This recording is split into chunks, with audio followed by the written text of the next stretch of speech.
तो आप पहुंच चुके हैं यूपी बोर्ड क्लास 10th के 18 नंबर प्रोग्राम में और हमेशा की तरह हम आज भी 3 क्वेश्चंस लेकर के उपस्थित हैं। चलिए देखते हैं ये 3 क्वेश्चंस क्या हैं और इनका हल किस तरह से होगा। तो पहला क्वेश्चन है आपका, एक नदी के पुल के एक बिंदु से नदी के सम्मुख किनारों के अवनमन कोण क्रमशः 30 अंश और 45 अंश हैं। यदि पुल किनारों से 3 मीटर की ऊंचाई पर हो तो नदी की चौड़ाई ज्ञात कीजिए। ये है आपका बहता हुआ गंगा जल और इसके ऊपर बना है एक पुल। इस पुल के एक बिंदु से इसके दोनों किनारों को देखा जा रहा है। तो चलिए यहाँ से इसको देखा जा रहा है और यहाँ से इसको भी देखा जा रहा है। एक तरफ कोण बन रहा है, अवनमन कोण बन रहा है 30 अंश और दूसरे ओर अवनमन कोण बन रहा है 45 अंश। कह रहा है कि नदी के किनारों से उस पुल की ऊंचाई 3 मीटर है, तो यहाँ से ये ऊंचाई हो जाएगा आपका 3 मीटर ऊंचाई हो जाएगा। ये आपका वो ये है, तो ये है बी, ये है बी और ये है सी। इसको डी मान लेते हैं। अच्छा, अगर ये कोण 30 अंश है तो ये भी 30 अंश होना चाहिए, ये 30 अंश हो जाएगा। अगर ये 45 अंश है तो ये भी 45 अंश होना चाहिए। लिखेंगे समकोण त्रिभुज ए बी डी में, फिर लिखेंगे समकोण त्रिभुज ए सी डी में। समकोण त्रिभुज ए बी सी में tan 30 अंश बराबर हो जाएगा, tan 30 अंश बराबर लंब है आपका AD, आधार है आपका BD।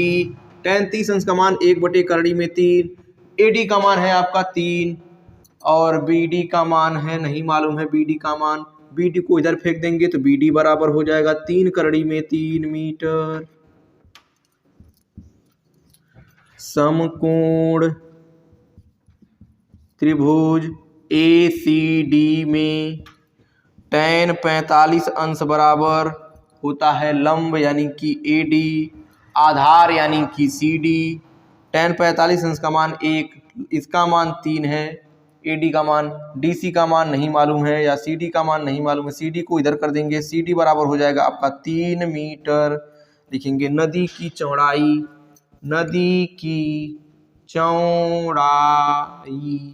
बराबर हो जाएगा BD प्लस CD।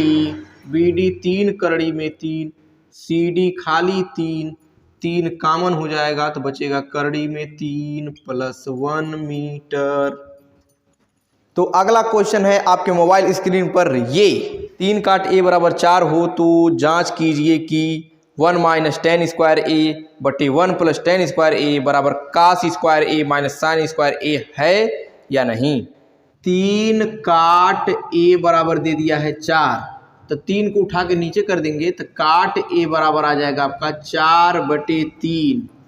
तो काट a बराबर होता है आधार बटे लंब, तो आधार बराबर का आ गया आपका 4 आ गया, लंब बराबर क्या आ गया आपका 3 आ गया, कर्ण बराबर हो जाएगा करड़ी में लंब का स्क्वायर प्लस आधार का स्क्वायर। तो लंब का स्क्वायर यानी कि 3 का स्क्वायर प्लस 4 का स्क्वायर, यो करड़ी में 3 का स्क्वायर 9, 4 का स्क्वायर 16, 16 9 जोड़ने से 25 हमेशा आता है, 25 का वर्गमूल 5 हो जाता है यानी कि कर्ण का मान आ गया आपका 5। 1 - tan स्क्वायर a बटे 1 + tan स्क्वायर a बराबर cos square a minus sin square a। ये 1 - tan a का मान हो जाएगा लंब बटे आधार यानी कि 3/4 का होल स्क्वायर बटे 1 + 3/4 का होल स्क्वायर बराबर cos a बराबर आधार बटे कर्ण यानी कि 4/5, यहाँ 3/5, 4/5 का होल स्क्वायर, 3/5 का होल स्क्वायर। 1 - 3 त्रिक का 9, 4 चौका 16, 1 + 3 त्रिक का 9, 4 चौका 16 बराबर 4 चौका 16, 5 × 25, 3 त्रिक का 9, 5 × 25, 16 का नाम 16 में से 9 भेज देंगे तो बचेगा 7/16, 16 का नाम 16 9 25/16 बराबर 16 में से 9 हो गया 7/25। 16 से 16 स्वाहा, 7/25 एहू बगल आ गया, 7/25 एहू बगल आ गया, तो ये मतलब हाँ यानी कि बराबर है। अगला 6 नंबर का क्वेश्चन आपके मोबाइल स्क्रीन पर। दो वर्गों के क्षेत्रफलों का योग 468 मीटर स्क्वायर तथा उनके परिमापों का अंतर 24 मीटर हो तो दोनों वर्ग की भुजाएं ज्ञात कीजिए। माना पहले वर्ग की भुजा x मीटर तथा दूसरे वर्ग की भुजा y मीटर है। क्षेत्रफलों का योग 468, परिमापों का अंतर 24, तो लिखेंगे प्रश्नानुसार क्षेत्रफलों का योग यानी कि वर्ग का क्षेत्रफल भुजा स्क्वायर, क्षेत्रफलों का योग बराबर दिया है 468, इसको कह देंगे समीकरण 1। परिमापों का अंतर 24, परिमाप होता है वर्ग का परिमाप 4 गुणे भुजा, तो परिमापों का अंतर हो जाएगा आपका 24, 4 से सब में भाग दे देंगे तो हो जाएगा x माइनस वाई बराबर 6, y को उठा के फेंक देंगे तो x बराबर आ जाएगा 6 प्लस वाई, इसको कह देंगे समीकरण 2। लिखेंगे यहाँ से x का मान समीकरण 1 में रखने पर अच्छा लिया के रखिए x के जगह पे 6 प्लस वाई उठा के रखिए हमें, तो हो जाएगा 6 प्लस वाई का होल स्क्वायर प्लस वाई का होल स्क्वायर बराबर 4 6 8, a square 36, b square y square plus 2ab तो हो जाएगा 6 दूनी 12, 12 वाई बराबर y square plus y square बराबर 4 6 8, एक ठो वाई स्क्वायर 2 ठो वाई स्क्वायर 12 वाई, अच्छा 36, इसको इधर टांग के लाएंगे तो माइनस 4 6 8 बराबर 0, 2y स्क्वायर प्लस 12y और माइनस 8 में से 6 गया 2, 6 में से 3 गया 3, 4 में से कुछ नहीं गया 4 बराबर 0। अब 2 से समय भाग कर दीजिए, y स्क्वायर प्लस 6y और माइनस 2 दूनी 4 और 16 दूनी 32 बराबर 0।